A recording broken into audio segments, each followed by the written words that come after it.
নমস্কার বন্ধুরা, আশা করি সকলেই ভালো আছো এবং সুস্থ আছো। আমি শ্রাবণী নিয়ে চলে এসেছি আমি শ্রাবণী রাঁধুনির রান্নাঘরে আরো একটি সহজ এবং সুন্দর রেসিপি। আজকের রেসিপি ডাল বড়ার ডালনা। আশা করি সকলের ভালো লাগে। প্রথমেই ডাল বড়ার ডালনাটা বানানোর জন্য নিয়ে নিয়েছি মুসুরির ডাল। এখানে 200 গ্রাম পরিমাণে মুসুরির ডাল ব্যবহার করা হয়েছে। এরপর মুসুরির ডালটা খুব ভালো করে ধুয়ে নিয়ে 20 মিনিটের জন্য ভিজিয়ে রাখ। এবার ডালনাটা বানিয়ে নেওয়ার জন্য এখানে নিয়ে নিয়েছি আলু। ডুমো ডুমো করে কেটে নিয়েছি এবং জল এবং সামান্য পরিমাণে নুন দিয়ে হালকা একটু ভাপিয়ে নেব। 60% মতো ভাপিয়ে নেব, খুব বেশি সেদ্ধ করব না। মুসুরির ডালটা ভিজে সম্পূর্ণভাবে রেডি হয়ে গিয়েছে, সেই জন্য জল থেকে ঝরিয়ে নিয়েছি। এবার একটা মিক্সিং বোলের মধ্যে দিয়ে পেস্ট করে নেব, খুব ভালোভাবে পেস্ট করে নেব। এখানে কিন্তু জলের ব্যবহার করা যাবে না। মুসুরির ডালটা যেহেতু আগের থেকে ভেজানো ছিল, সেজন্য এমনিতেই নরম হয়ে গিয়েছে, জল দিলে পাতলা হয়ে যেতে পারে, সেই জন্য এখানে জলের ব্যবহার করব না। এবার এই ডাল বাটাটার মধ্যে দিয়ে দেবো পরিমাণ মতো নুন,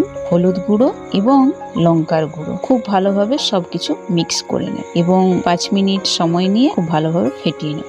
এর মধ্যে আলুগুলো যতটুকু পরিমাণে ভাপানোর প্রয়োজন ছিল ভাপানো হয়ে গিয়েছে। এবার কড়াইয়ের মধ্যে নিয়ে নিব সর্ষের তেল। তেলটা গরম হয়ে এলে ডাল বাটাটা দিয়ে ছোট ছোট বড়া বানিয়ে নেব।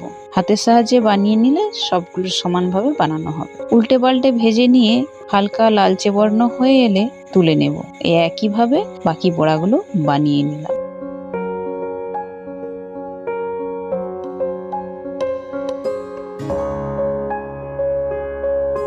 এবার ওই তেলের মধ্যেই ভাপিয়ে রাখা আলুগুলো উল্টে পাল্টে একটু ভেজে নেব। আলুগুলো ভাজা হয়ে এলে একটা পাত্রের মধ্যে তুলে রেখে দেব। এবার আবারও কিছুটা পরিমাণে নিয়ে নেব সর্ষের তেল এবং ফোড়ন হিসাবে নিয়ে নেব শুকনো লঙ্কা এবং কালো জিরে। ফোড়নটা হয়ে এলে ওর মধ্যে দিয়ে দেবো পেঁয়াজ কুচি। পেঁয়াজ কুচিটা একটু হালকা করে ভেজে নেব। পেঁয়াজটা নরম হয়ে এলে এর মধ্যে দিয়ে দেবো রসুন বাটা। গুঁড়ো মশলা ব্যবহার করার আগে সামান্য পরিমাণে জল নিয়ে নিলে গুঁড়ো মশলাটা আর পুড়ে যাবে না। গুঁড়ো মশলা হিসাবে এখানে নিয়ে নেব লঙ্কার গুঁড়ো, হলুদের গুঁড়ো, আবারও নিয়ে নেব কিছুটা পরিমাণে জল। এবার দিয়ে দেবো জিরে গুঁড়ো এবং ধনে, দিয়ে দেবো আদা বাটা, এবার দেব কাঁচা লঙ্কা কুচি।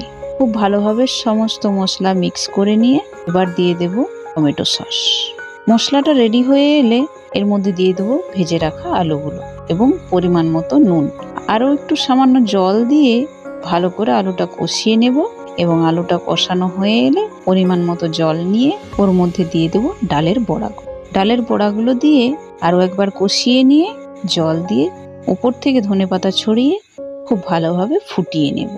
ডালের বড়াগুলো প্রচুর পরিমাণে জল শোক করে, সেই জন্য বারবার জল দিয়ে খুব ভালোভাবে কষিয়ে নিতে এবং ফুটিয়ে নিতে হয়। এবার ডালের বড়ার ডালনাটা সম্পূর্ণভাবে রেডি। রেসিপিটি শেয়ার করলাম, ভালো লাগলে লাইক এবং কমেন্টের মাধ্যমে জানিও এবং বন্ধু বান্ধব ও ফ্যামিলি মেম্বারদের মধ্যে শেয়ার করে। নতুন বন্ধুরা ভালো লাগলে চ্যানেলটি প্লিজ সাবস্ক্রাইব করে দিও।